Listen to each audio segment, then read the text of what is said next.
فوزا عظيما. أما بعد، فإن أحسن الحديث كتاب الله، وخير الهدي هدي محمد صلى الله عليه وآله وسلم، وشر الأمور محدثاتها، وكل محدثة بدعة، وكل بدعة ضلالة، وكل ضلالة في النار. Kaum muslimin dan muslimat, para pemirsa dan para pendengar televisi dan radio Roja, dimanapun Anda berada, semoga senantiasa dirahmati Allah Subhanahu wa Ta'ala. Alhamdulillah, pada kesempatan yang baik ini kita kembali bertemu dan masih diberi berbagai macam nikmat oleh Allah Azza wa Jalla kepada kita. Di antaranya adalah nikmat kesehatan, kita dalam keadaan sehat walafiat, dan kita doakan semoga saudara-saudara kita yang dalam keadaan sakit agar segera disembuhkan oleh Allah Azza wa Jalla. Demikian pula yang telah mendahului kita, semoga Allah merahmati dan mengampuni mereka, amin ya rabbal alamin. Pembahasan kita dari kitab Riyadhus Shalihin min kalami Sayyidil Mursalin sallallahu alaihi wasallam, masih pada bab adab as-sayr wal nuzul wal mabit. Adab-adab dalam perjalanan, adab-adab ketika turun di suatu tempat untuk istirahat, misalnya di tengah-tengah perjalanan, atau untuk menginap di tempat tersebut. Dan kita telah menyampaikan sejumlah hadis yang berkaitan dengan adab-adab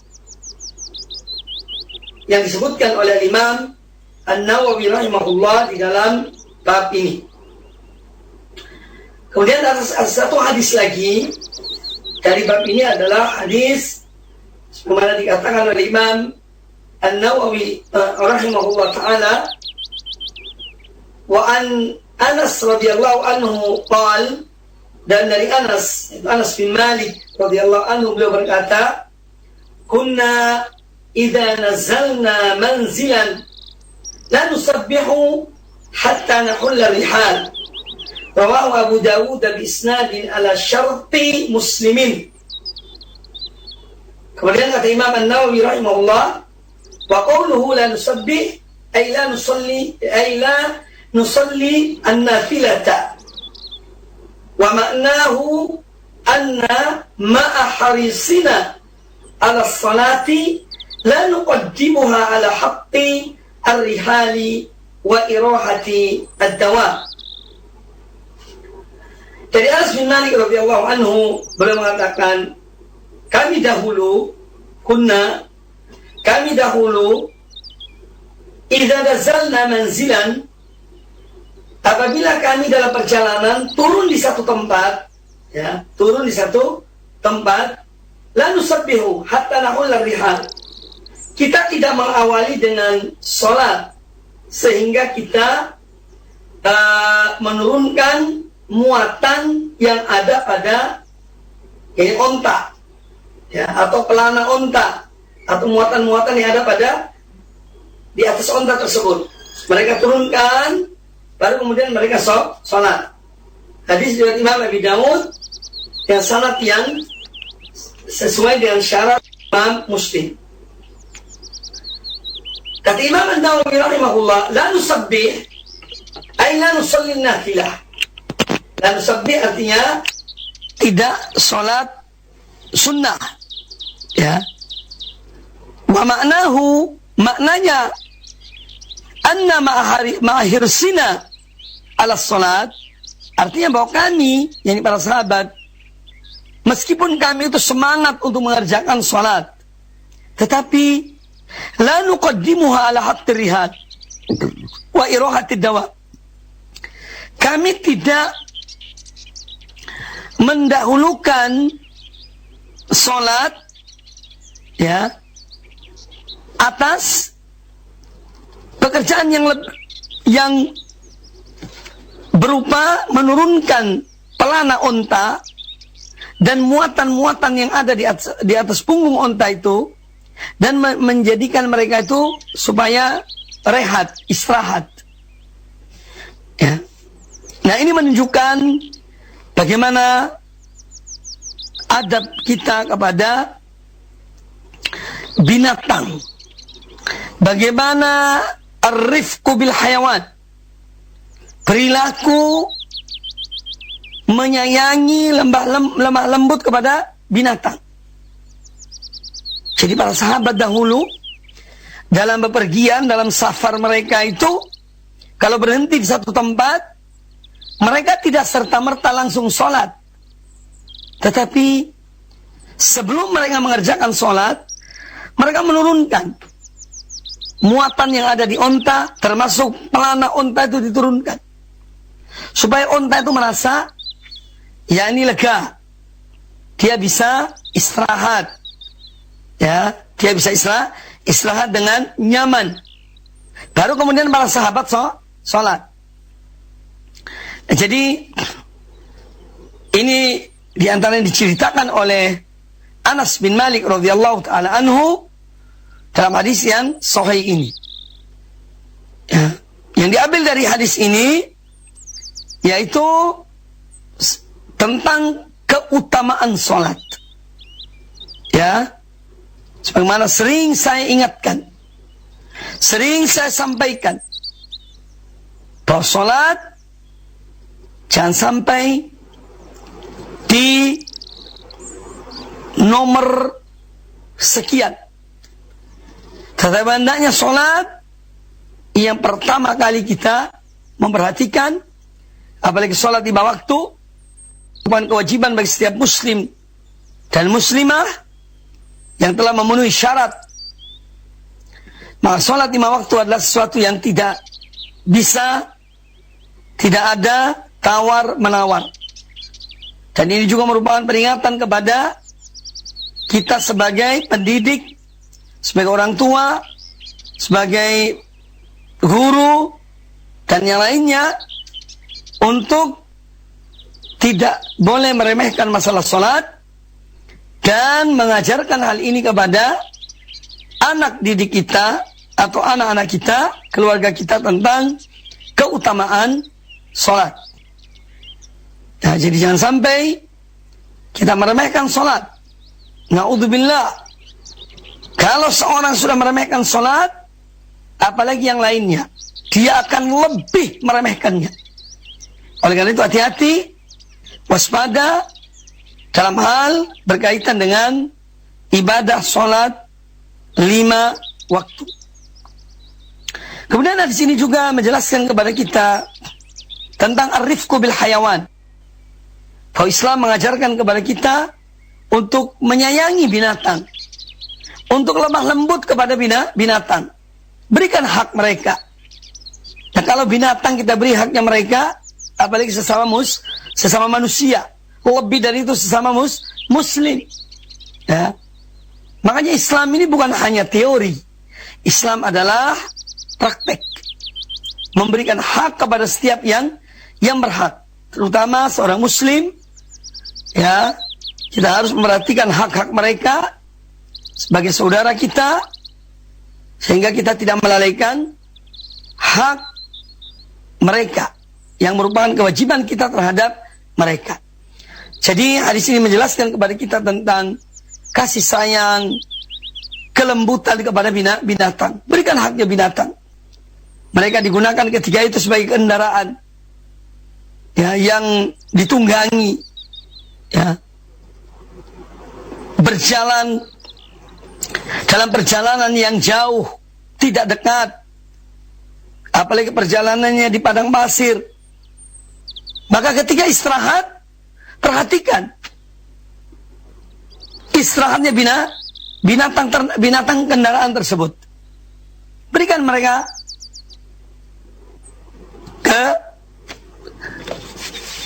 haknya mereka untuk istirahat. Di antaranya adalah menurunkan pelana yang ada pada punggung onta itu, supaya dia lebih leluasa dalam istirahatnya, lebih nyaman dalam istirahatnya. Yaitu menurunkan muatan, juga menurunkan pelana yang ada yang digunakan ketika dalam perjalanan. Kemudian di sini juga menjelaskan kepada kita bagaimana semangatnya para sahabat radhiyallahu anhum ajma'in dalam melaksanakan wasiat Nabi sallallahu alaihi wasallam agar lemah lembut pada binatang, menyayangi binatang, berbuat baik kepada binatang. Ini ajaran Nabiul Islam sallallahu alaihi wa alihi wasallam. Ini adalah wasiat dari Nabi yang Allah utus untuk seluruh umat manusia. Nabi kita, Nabi Muhammad sallallahu alaihi wa alihi wasallam. Nah, para sahabat ketika Rasulullah SAW sering memberi wasiat, peringatan kepada mereka, di antaranya untuk lemah lembut kepada binatang, perhatikan hak-hak binatang yang menjadi kendaraan mereka, ya, atau menjadi alat angkut mereka. Jangan sampai diremehkan, jangan sampai dilalaikan. Sebagaimana hadis yang sebelumnya, seekor unta di sebuah kebun salah seorang Ansor, yang dia menangis melihat Nabi sallallahu alaihi wasallam, dan dia mengadu bahwa aku ini hanya dipekerjakan oleh tuanku, tapi dia tidak memberikan hak aku. Aku dibiarkan lapar, aku dibiarkan lelah. Ya, maka Nabi sallallahu alaihi wasallam memanggil, mencari siapa pemilik unta ini, bahwa dia telah menzalimi unta ini. Sehingga beliau kemudian menasihati sahabat tersebut, ya mungkin karena ketidaktahuannya, ya, kemudian beliau mengingatkan kepada kita semuanya tentang hak yang harus kita berikan kepada binatang ternak tersebut yang menjadi kendaraan atau sebagai alat untuk mengangkut, ya, bagi manusia, baik ketika itu maupun mungkin di zaman kita ini. Karena di zaman kita ini juga ada di beberapa daerah, di pelosok-pelosok, di desa-desa, itu yang menggunakan sapi misalnya sebagai alat untuk membajak tanah, atau sebagai gerobak pengangkut hasil pertanian, ya, yang mereka berjalan biasanya di malam hari mengangkut padi, mengangkut hasil-hasil panen, dimuat di gerobak yang ditarik oleh 1 ekor sapi atau 2 ekor sapi. Nah, ini pun termasuk dalam bagian dari hadis ini, yaitu untuk memberikan hak binatang-binatang itu. Jangan hanya menggunakan tenaganya saja, tetapi kemudian melalaikan hak mereka dari sisi makannya, istirahatnya, ya, dan yang lainnya. Nah, kemudian hadis ini juga menjelaskan kepada kita tentang adab-adab safar, ya, tentang adab di dalam safar. Di saat sholat kita sholat, di saat istirahat kita istirahat, ya, masing-masing ada adab-adabnya, ada tempat-tempatnya. Agar ini diperhatikan, sebagaimana para sahabat dahulu radhiyallahu anhum ajma'in juga memperhatikan adab-adab safar yang diajarkan oleh Sayyidul Mursalin, Nabi kita Muhammad sallallahu alaihi wa alihi wasallam. Kemudian bab yang berikutnya dari bab-bab yang dibahas dalam kitab Adabus Safar ini, qala al-Imam An-Nawawi rahimahullah taala, Al-Imam An-Nawawi rahimahullah berkata, babu i'anati ar-rafiq, bab tentang menolong teman. Ya, karena kita mungkin dalam bepergian, dalam perjalanan, ya, ada teman yang menyertai kita, atau kadang-kadang mungkin sekelompok orang, rombongan berangkat menuju satu tempat dan menggunakan kendaraan. Nah, apa yang seyogianya dilakukan oleh seorang yang bepergian bersama dengan yang lainnya? I'anatu, babu i'anatir rafiq, bab tentang menolong teman, ya, baik dalam kehidupannya ketika bermukim, juga ketika safar, ketika bepergian, ya. Karena kadang-kadang ketika bepergian justru lebih dibutuhkan pertolongan. Ya, ini ada orang-orang tertentu yang menyertai kita dalam bepergian, dia justru lebih membutuhkan pertolongan kita.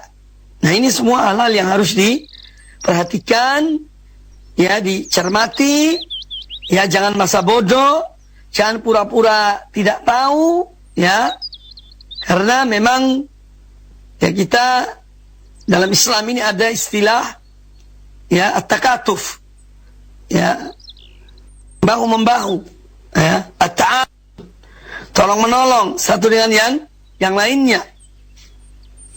Kemudian kata Imam An-Nawawi rahimahullah taala, setelah menyebut bab tentang i'anat al-rafiq, kata beliau, fil babi ahaditsu katsiratun taqaddamat. Dalam bab ini banyak hadis-hadis yang sudah dijelaskan.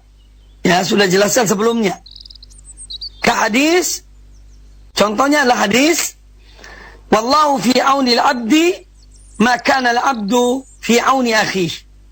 Dan Allah senantiasa, ya, berada atau senantiasa menolong seorang hamba selama seorang hamba itu selalu menolong saudaranya. Jadi Allah selalu menolong seorang hamba yang dia selalu menolong saudaranya. Nah, ini satu janji, ya, dari Rasulullah sallallahu alaihi wasallam. Dan itu realita dalam hidup ini. Ya, bahwa orang yang selalu menolong saudaranya, Allah akan menolongnya. Tetapi seorang yang cuek pada saudaranya, maka ya dia pun akan mendapat balasan yang serupa. Yang serupa. Jadi wallahu fi auni al-'abdi ma kana al-'abdu fi auni akhihi. Allah berada dalam pertolongan seorang hamba selama hamba itu selalu berada dalam menolong saudaranya. Apalagi kita hidup di masa seperti ini, di saat-saat yang juga kita rasakan tentang kesulitan, ya, dengan adanya wabah yang itu ujian bagi kita. Nah, di sini harus kita ini menghilangkan sifat ego, ya, sifat individualistis, ya, sifat keakuan yang hanya mementingkan diri sendiri, sehingga kemudian melalaikan saudaranya. Ya, seorang mukmin harus berjiwa besar, ya, harus berjiwa besar menghadapi ujian, menghadapi tantangan, ya, hadapilah dengan lapang dada, penuh tawakal kepada Allah subhanahu wa ta'ala. Jadi sifat-sifat yang mulia, ya, sifat-sifat yang mulia. Dua di antara hadis yang telah disampaikan disebutkan oleh An-Nawawi dalam bab ini, wa hadits kullu ma'rufin shadaqah wa asbahuhuma. Demikian pula hadis tentang kullu ma'rufin shadaqah. Setiap perbuatan baik itu adalah sedekah. Makanya jangan pelit terhadap berbuat baik. Apalagi kita hidup, yakni kita sekarang ini, saat-saat ini, kita berada di hari-hari yang mulia. Hari-hari yang mana Allah subhanahu wa ta'ala, ya, sangat mencintai amal-amal kebaikan yang dilakukan di hari-hari ini, yaitu 10 hari pertama dari bulan Dzulhijjah, yang diawali mulai hari Ahad yang lalu, ya, Ahad, Senin, Selasa. Ini hari yang ketiga, tanggal 3 Dzulhijjah. Ya, ini hari-hari yang mulia, yang dimana Allah SWT sangat mencintai amal-amal kebaikan yang dilakukan oleh seorang hamba. Ma min ayyamin al-amalus shalih fiha ahabbu, ya, ilallah min hadhil ayyam. Tidak ada amal soleh atau tidak ada hari-hari yang mana amal-amal soleh itu lebih dicintai oleh Allah Ta'ala seperti hari-hari ini, ya. Maka jangan warok dalam berbuat baik di saat-saat seperti ini, ya. Dan apapun yang kita miliki, termasuk menyebarkan ilmu, ini juga amal yang mempunyai fadilah yang besar. Kemudian yang punya harta, ya, bersedekah, yang membantu orang yang membutuhkan, dia infakkan hartanya untuk kebaikan, fadilahnya juga besar. Atau berzikir, memperbanyak bertakbir, memperbanyak bertasbih, memperbanyak mengucapkan kalimat la ilaha illallah, mentauhidkan Allah subhanahu wa ta'ala, ya. Jadi hari-hari ini hari-hari amal kebaikan. Sebetulnya Kalau berbicara tentang amal-amal kebaikan, ya, kita hidup di dunia ini agar tidak merugi itu selalu berbuat baik. Ya. Namun Allah Subhanahu wa taala dan rahmatnya dan kasih sayangnya kepada umat Muhammad sallallahu alaihi wasallam, Allah Azza wa Jalla menjadikan musim-musim panen dalam tanda petik. Musim-musim panen pahala, panen ganjaran, panen amal-amal kebaikan. Di antaranya adalah atau seperti di bulan Ramadan. Juga seperti di hari ini, 10 hari pertama bulan Zulhijjah. Ya. Syekh Muhammad bin Shalih Al-Utsaimin rahimahullah taala, beliau pernah ditanya dan beliau menjelaskan. Dan beliau mengatakan ini harus dijelaskan pada umat. Kita mempunyai ada yang ya, hari-hari yang mulia. Ya. Yaitu ada 10 hari terakhir atau 10 malam terakhir bulan Ramadan dan ada 10 hari pertama bulan Zulhijjah. Pertanyaannya, seorang mengerjakan 2 rakaat pada 10 malam terakhir di bulan Ramadan dan seorang mengerjakan 2 rakaat pada 10 hari bulan Zulhijjah, mana lebih afdal? Nah, dijawab oleh beliau rahimahullah ta'ala, lebih afdal 2 rakaat yang dikerjakan di bulan 10 hari pertama bulan Zulhijjah. Ya. Ini dengan nas dari Nabi sallallahu alaihi wasallam. Tidak ada hari-hari, ya, yang mana amal-amal soleh lebih dicintai oleh Allah Ta'ala melebihi hari-hari ini. Ya. Oleh karena itu, kaum muslimin dan kaum muslimat, para pemirsa dan para pendengar televisi dan radio Roja dimanapun Anda berada, jangan kita sia-siakan. Detik-detik yang kita jalani sekarang ini akan berakhir. Ya, akan berakhir sampai tanggal 10. Maka mari kita manfaatkan yang sebaik-baiknya. Amal apa saja yang bisa kita lakukan. Yang bisa menghatamkan Al-Quran, silahkan hatamkan Al-Quran di hari-hari ini. Ya. Yang bisa bersedekah, yang bisa berzikir, ayo berzikir. Ya. Berzikir dan banyak macam-macam zikir. Zikir-zikir yang diajarkan oleh Nabi SAW. Ya, bukan zikir-zikir yang diadakan oleh manusia, tidak. Tapi zikir-zikir yang diajarkan oleh Rasulullah SAW. Nah, ini kesempatan yang baik. Ya, termasuk ini memberi sedekah, memberi makan kepada orang yang juga yang puasa di hari-hari ini, termasuk amal yang baik berpuasa. Ya, di hari-hari ini sampai tanggal 9 itu hari Arafah. Ini termasuk puasa, termasuk amal yang dianjurkan. Dan amal-amal yang lainnya. Ya, jadi ini kesempatan yang baik untuk kita saling mengingatkan satu dan yang lainnya. Kita diperintahkan untuk apa? At-ta'awun 'alal birri wat taqwa. Wa ta'awanu 'alal birri wat taqwa. Tolong menolonglah kalian dalam hal berbuat baik dan bertakwa. Wala ta'awanu 'alal itsmi wal udwan. Dan janganlah kalian tolong menolong dalam perbuatan dosa dan permusuhan. Ya, kita dilarang tolong menolong dalam perbuatan dosa dan permusuhan. Tapi kita diperintahkan untuk tolong menolong dalam perbuatan baik dan bertakwa kepada Allah Subhanahu wa ta'ala. Maka kullu ma'rufin sadaqah. Setiap amal kebaikan itu adalah sedekah.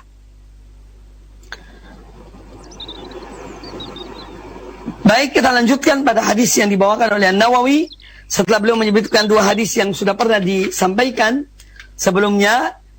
Lalu kata beliau rahimahullah taala, wa an Abi Sa'id Al-Khudri radhiyallahu anhu qala, dan dari Abu Sa'id Al-Khudri radhiyallahu anhu beliau berkata, bainama nahnu fi safarin, ketika kami sedang dalam perjalanan, dalam sebuah perjalanan, idza jaa rajulun ala rahilatin lahu, tiba-tiba datang seorang yang dia juga mengendarai kendaraannya, jadi mengendarai ontanya.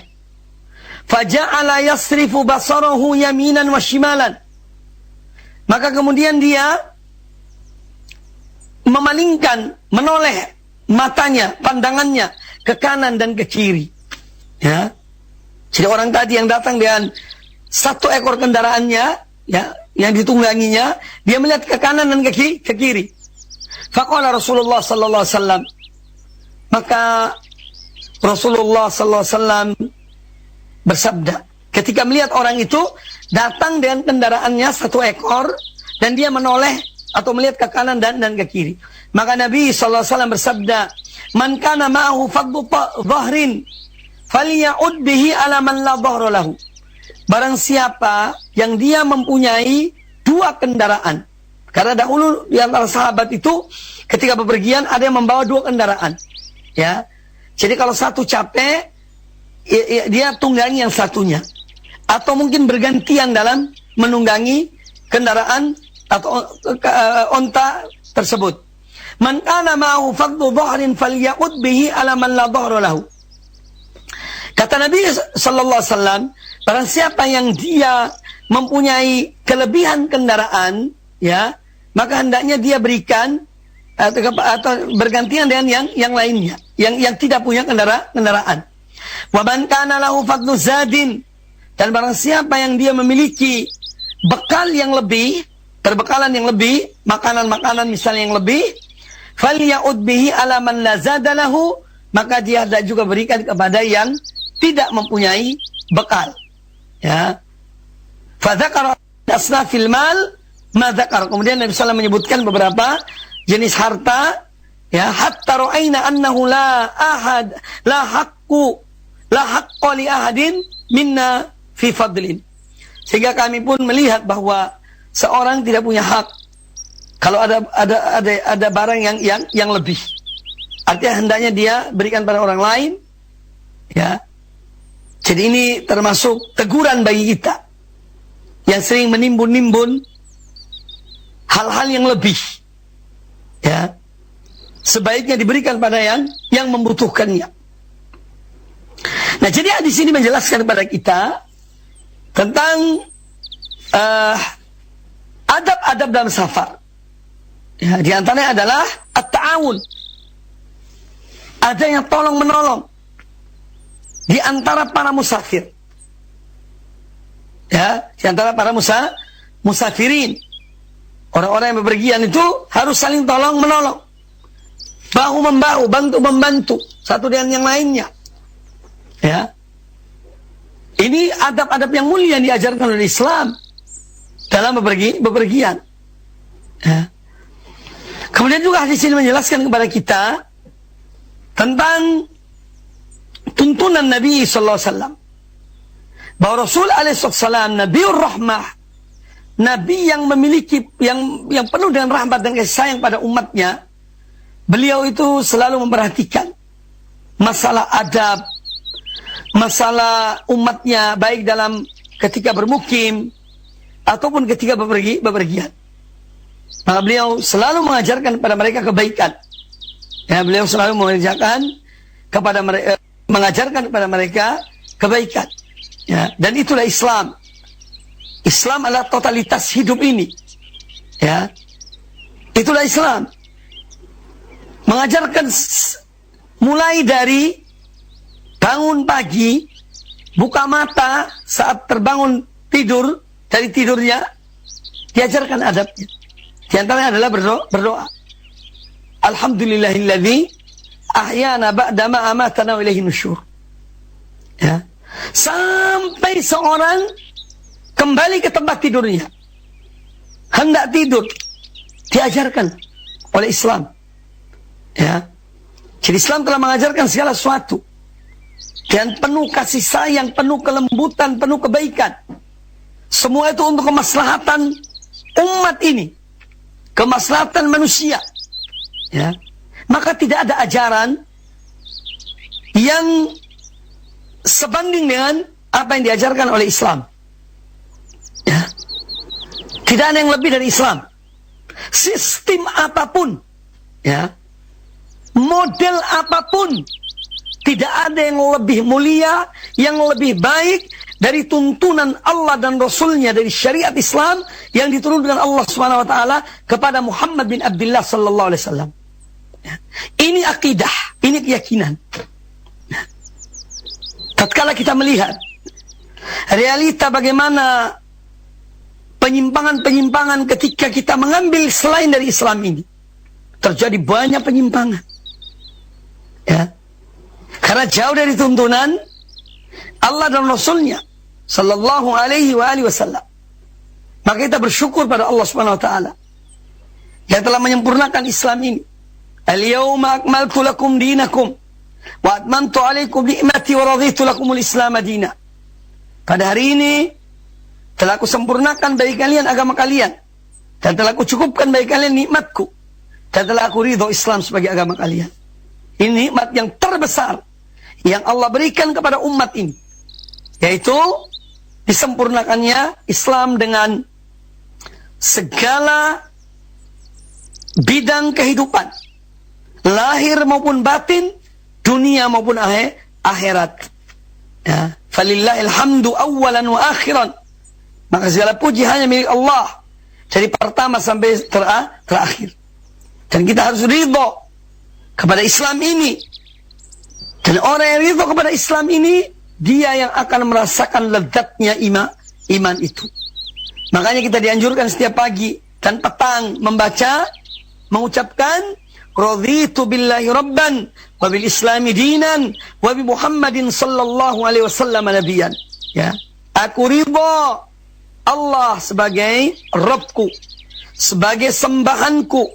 Ya, aku ridha Islam sebagai agamaku, dan aku ridha Nabi Muhammad sallallahu alaihi wasallam sebagai nabiku. Seorang akan merasakan lezatnya iman, lezatnya Islam yang dipeluknya. Para pemirsa rahimani wa rahimakumullah, di antara pelajaran yang diambil dari hadis ini, kita diajarkan oleh Nabi sallallahu alaihi wasallam untuk bersikap cepat tanggap. Ya. Supaya tanggap. Jangan masa bodoh. Ketika melihat sesuatu, yang mana sesuatu itu kelihatannya memerlukan perhatian, itu langsung tanggap. Ketika orang itu datang dan satu kendaraannya bergabung dengan Nabi sallallahu alaihi wasallam dan para sahabat lainnya dalam safar, dalam bepergian, orang itu melihat ke kanan dan ke kiri. Nabi sallallahu alaihi wasallam langsung tanggap melihat orang itu. Apa yang dia inginkan?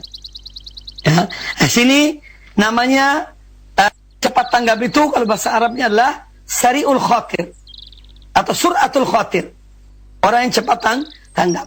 Jadi jangan kita ini masa bodoh terhadap lingkungan, terhadap orang yang membutuhkan kita, terhadap saudara-saudara kita. Tapi hendaknya kita ini cepat tanggap, karena ini semua juga bagian dari amal-amal kebaikan. Kalau orang itu membutuhkan, ayo kita berusaha untuk menolong saudara kita, membantu saudara kita semampu kita, ya, semampu kita. Kemudian hadis yang berikutnya,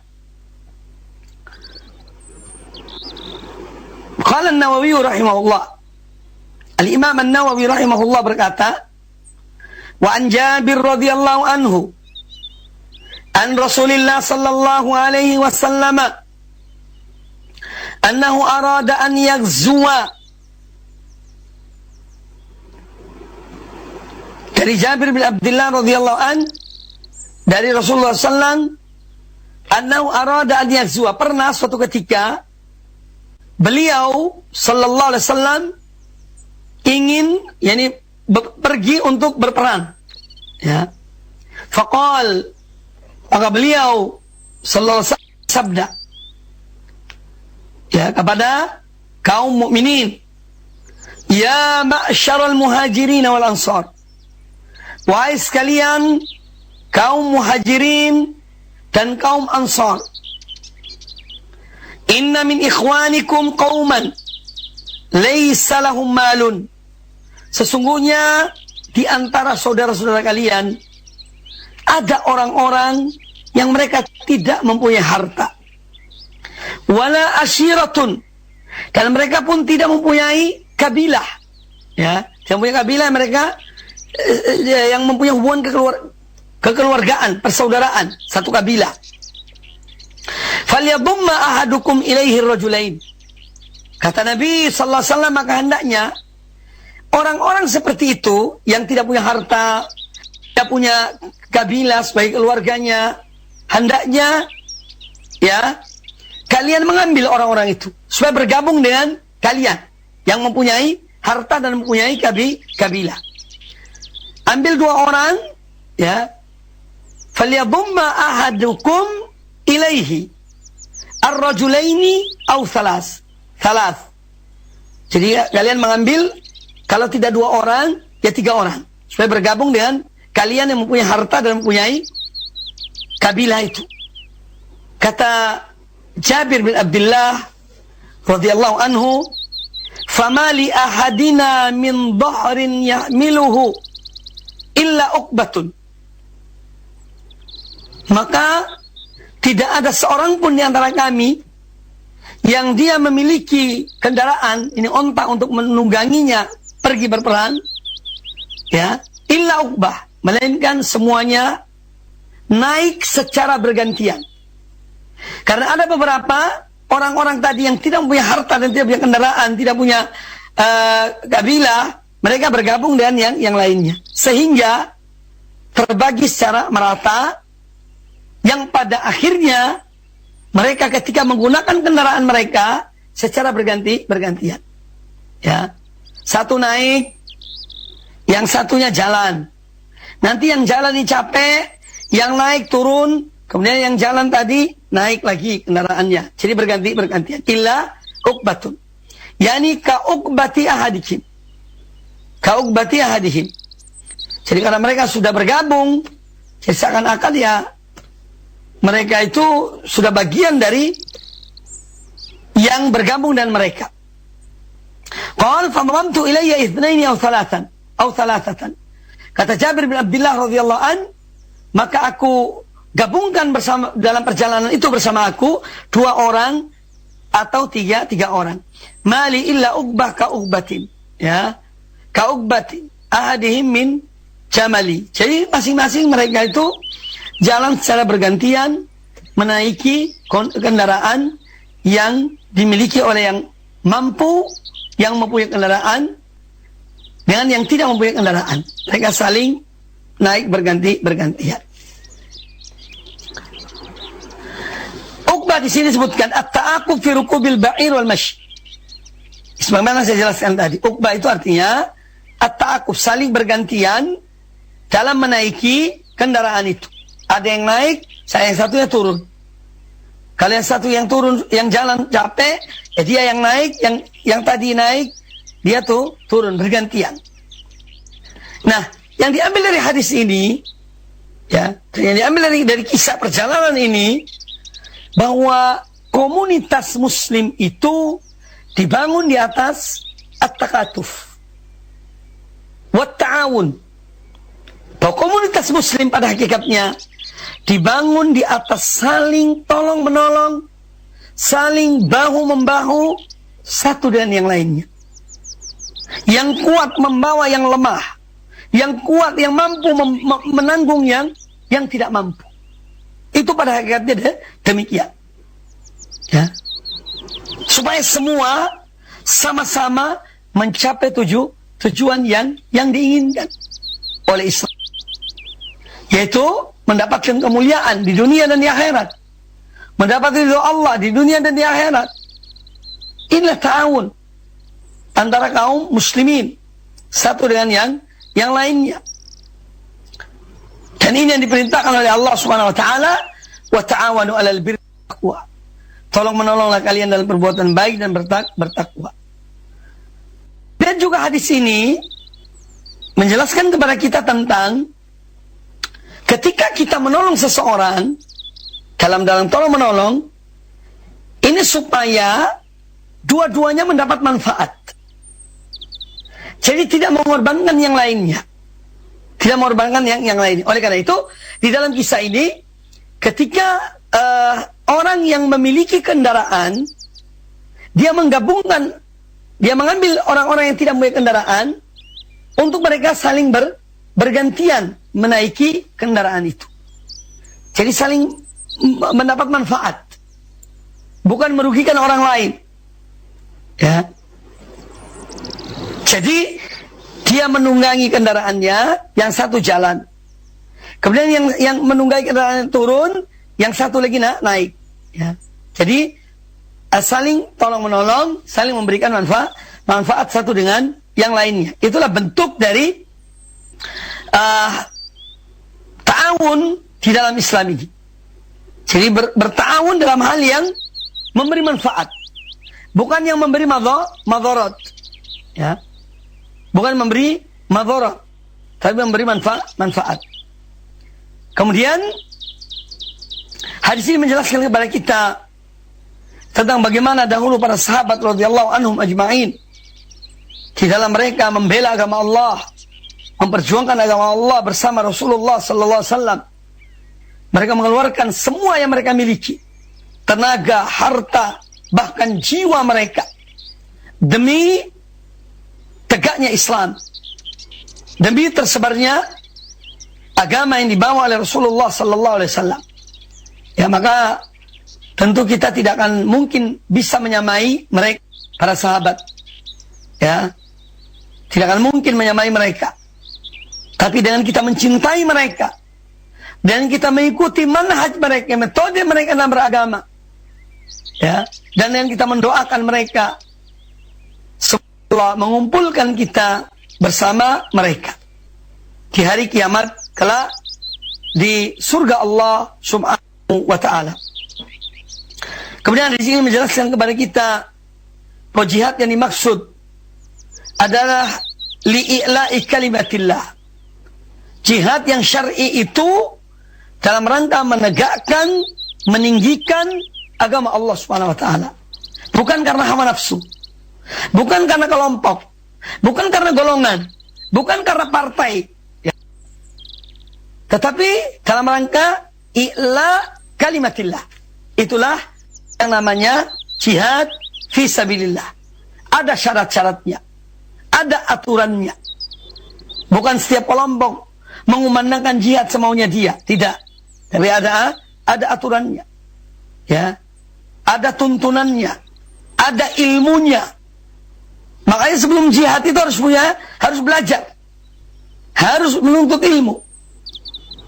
Karena dengan menuntut ilmu kita mengetahui mana yang hak, mana yang batil, mana yang benar, mana yang salah. Ya, itu dengan menuntut ilmu.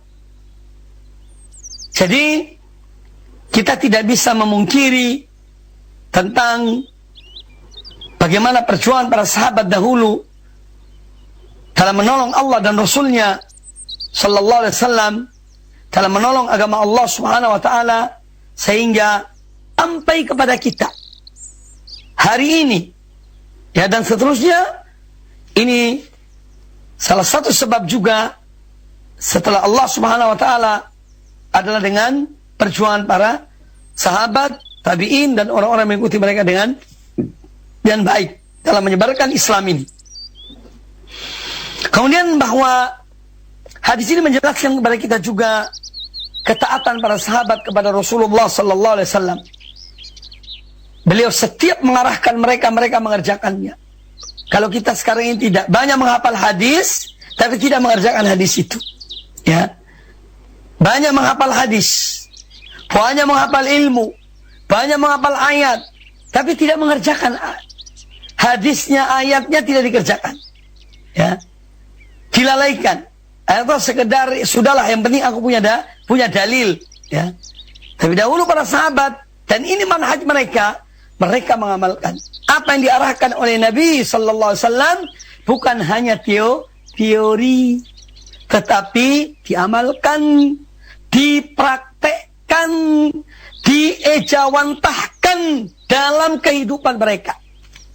Ya, itulah para sahabat. Ya. Maka dari itu, di sini pentingnya kita selalu introspeksi diri kita. Ketika kita manusia kembali kepada manhaj para sahabat, kembali kepada akidah salafus saleh, kembali kepada ini dan itu yang berkaitan dengan salaf. Coba kita introspeksi diri kita. Sudahkah satu hadis ini aku amalkan? Sudahkah satu ayat ini aku amalkan? Yang ini diamalkan oleh mereka para sahabat radhiyallahu anhum? Ataukah ini sekedar menyampaikan dalil, sekedar menyampaikan ilmu, ya, tapi amalnya nanti. Ya. Nah, ini harus menjadi bahan untuk kita introspeksi diri kita, ya, agar naudzubillah min dzalik tidak tergolong apa yang difirmankan oleh Allah Azza wa Jalla dalam Al-Quranul Karim, ya ayyuhalladzina amanu, wahai orang-orang yang beriman, lima taquluna ma la taf'alun, mengapa kalian berbicara apa yang tidak kalian kerjakan? Kabura maqtan indallah an taqulu ma la taf'alun, besar murka di sisi Allah, kebencian di sisi Allah kalau kalian berbicara apa yang tidak kalian kerjakan. Demikian pula Allah mencela Yahudi, atamuruna an-nasa bil birri wa tansawna anfusakum wa antum tatluna al-kitab. Apakah kalian memerintahkan manusia berbuat baik, ya, ta'muruna an-nasa bil birri wa tansawna anfusakum, tapi kalian melupakan diri kalian sendiri. Mengajak manusia kepada manhaj salaf, kita sendiri meninggalkan manhaj salaf. Mengajak manusia kepada akhlaqus salaf, kita sendiri tidak berakhlak sebagaimana akhlaknya salaf. Ya, a'udzubillah. Ma'asyiral muslimin, para pemirsa, para pendengar rahimani wa rahimakumullah. Hadis yang berikutnya. Qala al-Imam An-Nawawi rahimahullah taala wa anhu, dan juga dari beliau yaitu Jabir bin Abdullah radhiyallahu anhuma, kata Jabir, kana Rasulullah sallallahu alaihi wasallam yatakhallafu fil masiri fayuzji ad-dha'ifa wa yurdifu wa yad'u lahu. Rawahu Abu Dawud bi isnadin hasanin. Kata Jabir bin Abdullah radhiyallahu taala anhu bahwa kana Rasulullah sallallahu alaihi wasallam, dahulu Rasulullah sallallahu alaihi wasallam, yakni dalam perjalanan beliau, yatakhallafu fil masir, ya, beliau itu kadang-kadang menempati tempat yang di belakang dalam bepergian supaya beliau memantau yang di depannya, ya. Fayuzji ad-dhaif, maka beliau, yuzji artinya yasuq, beliau menuntun, ya, menggiring yang lemah, ya, yang lemah. Jadi beliau berada di belakang sebagai panglima, sebagai pemimpin, memantau pasukannya, ya, dari belakang supaya khawatirnya kalau ada yang lemah, kalau ada yang payah, ya, supaya dilihat dan dipantau, ditolong oleh beliau. Fayuzzi ad-dhaif wa yurdifu wa yad'u lahu. Beliau juga terkadang membonceng. Ada orang yang tidak kuat dalam perjalanannya karena lemah, dipanggil oleh Nabi SAW, disuruh naik di belakangnya, ya. Kemudian beliau mendoakan orang yang lemah, orang yang sakit, karena doa beliau SAW langsung dikabulkan oleh Allah Subhanahu wa ta'ala. Sebagaimana ketika penaklukan benteng Khaybar, itu Ali bin Abi Thalib radhiyallahu an ketika itu dalam keadaan sakit. Padahal beliau yang akan diangkat oleh Nabi SAW menjadi pemimpin perang, panglima perang, menaklukkan benteng Khaybar. Ketika beliau mencari Ali bin Abi Thalib, kata para sahabat, Ali bin Abi Thalib dalam keadaan sakit matanya. Maka Nabi SAW memanggil Ali bin Abi Thalib, kemudian didoakan, langsung sembuh, ya, langsung sembuh. Jadi doa Nabi SAW, doa yang dikabulkan oleh Allah Subhanahu wa ta'ala. Dan semoga kita juga mendapatkan doa beliau, syafaat beliau di hari kiamat kelak. Amin ya rabbal alamin. Ya. Hadis ini diriwayatkan oleh Imam Abu Daud dan sanad yang baik. Nah, yang diambil dari hadis ini, bahwa hadis ini menjelaskan kepada kita tentang semangat Rasulullah SAW dan upaya beliau yang maksimal untuk memperhatikan kenyamanan para sahabat beliau dalam bepergian.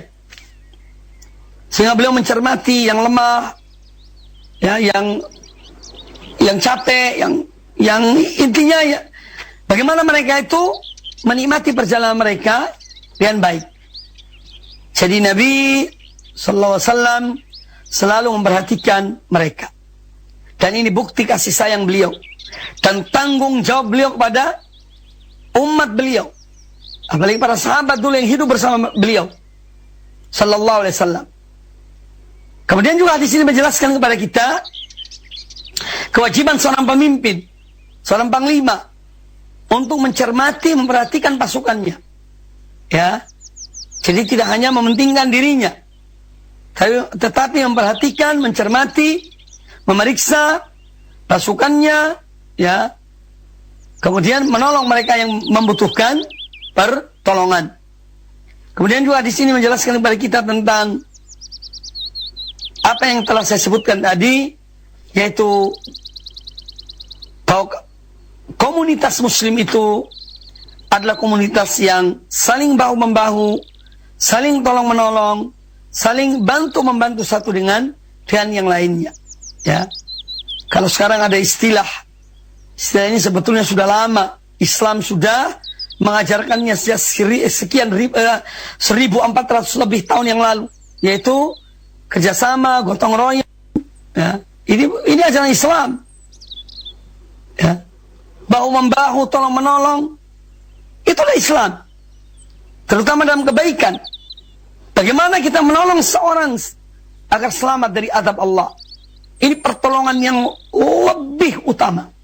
Yang paling utama. Kalau kita membantu materi, itu baik saja. Ya.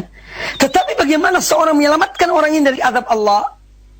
Dia mengajarkan dia yang benar, mengajarkan akidah yang benar, mengajarkan cara beragama yang benar. Nah, ini yang lebih utama.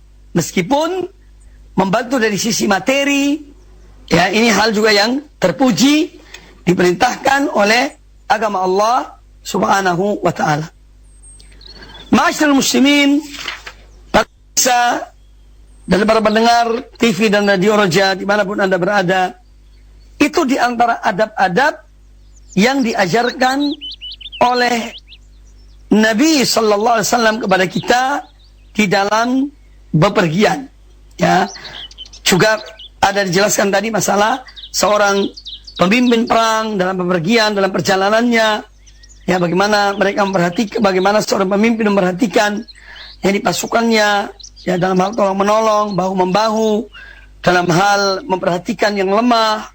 Ya, ini semua menunjukkan bahwa Islam adalah satu kesatuan dan umat Islam adalah satu kesatuan yang harus saling tolong menolong, saling bahu membahu, baik itu pemimpin dan rakyatnya, rakyat dengan pemimpinnya. Ya, jadi ada tolong menolong, bahu membahu satu dengan yang lainnya. Nah, ini yang harus kita tanamkan dalam praktek hidup kita, dan praktek hidup kita, sehingga kita tidak hanya berteori, tapi teori itu diamalkan. Tidak hanya berilmu, tetapi ilmunya diamalkan. Ya. Insya Allah pada pertemuan akan datang, kita akan membahas bab yang berikutnya, bab yang ke-170 atau 171. Babu ma yaqulu idza rakiba dabbah bis-safar. Juga masih dalam hal berkaitan dengan adab-adab dalam perjalanan. Judul yang akan datang insyaallah bab tentang apa yang diucapkan oleh seorang ketika dia menaiki kendaraannya untuk safar. Jadi ketika seorang menaiki kendaraan, Ada untuk bepergian safar, ada sekedar dia di tempat yang dekat, pergi ke tempat yang dekat. Ini nanti akan diajarkan kepada kita doa perjalanan, ya. Doa ketika kita bepergian.